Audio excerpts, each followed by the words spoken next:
Well, what happened? We sold the show to Sci-Fi Channel, and it was called Out There, and I basically interviewed all of the people that I admired in various fields of study, like Colin Andrews from the crop circle movement, Linda Moulton Howe, the expert on cattle mutilations, John Mack. And let me just put a pin in things right there, because John Mack has taken this study of abductions, UFOs, right out through the other side, and he's going, yes, we know they're here, we know they're coming, we know people have been taken, we know there's experimentation going on, we know people have been told about agendas. What we now have to do is use that as a key and as a motivation to socially transform this planet to a more peaceful, more loving, more tolerant state.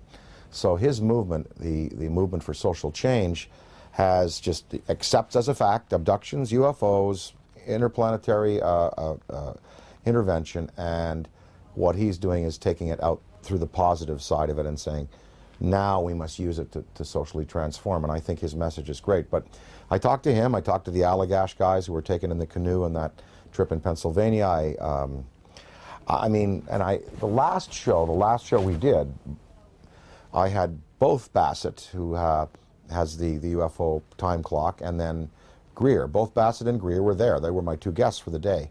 Well, the show was canceled that afternoon. And I was outside, before I knew it was canceled, in between the interviews. And I was outside, and Britney Spears called me because she wanted me to appear on Saturday Night Live with her.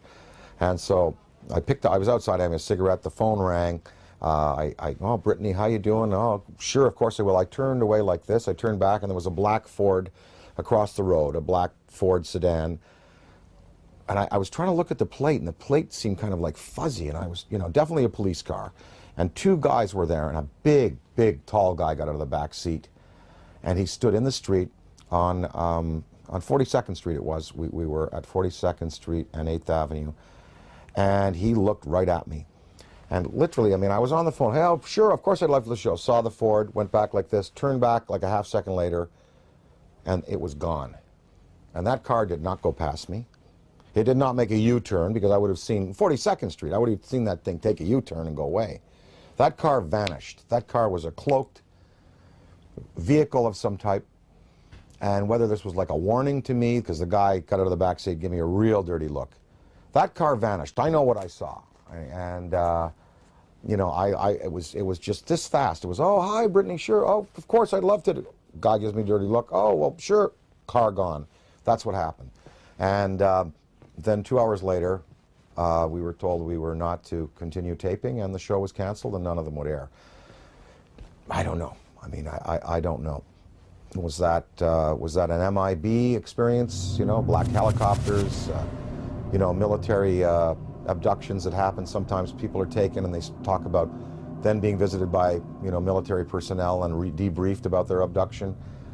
Was it a technology associated with some of these beings that are visiting that wanted to warn me off, or that wanted to give me verification that I was on the right track? I don't know.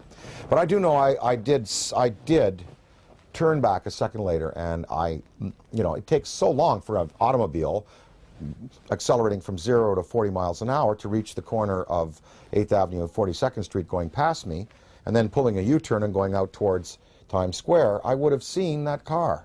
And I looked around. I was looking for that then. It was gone. So I don't know. The tapes exist. I have them. We're going to try to repackage them. We might put them out on DVD.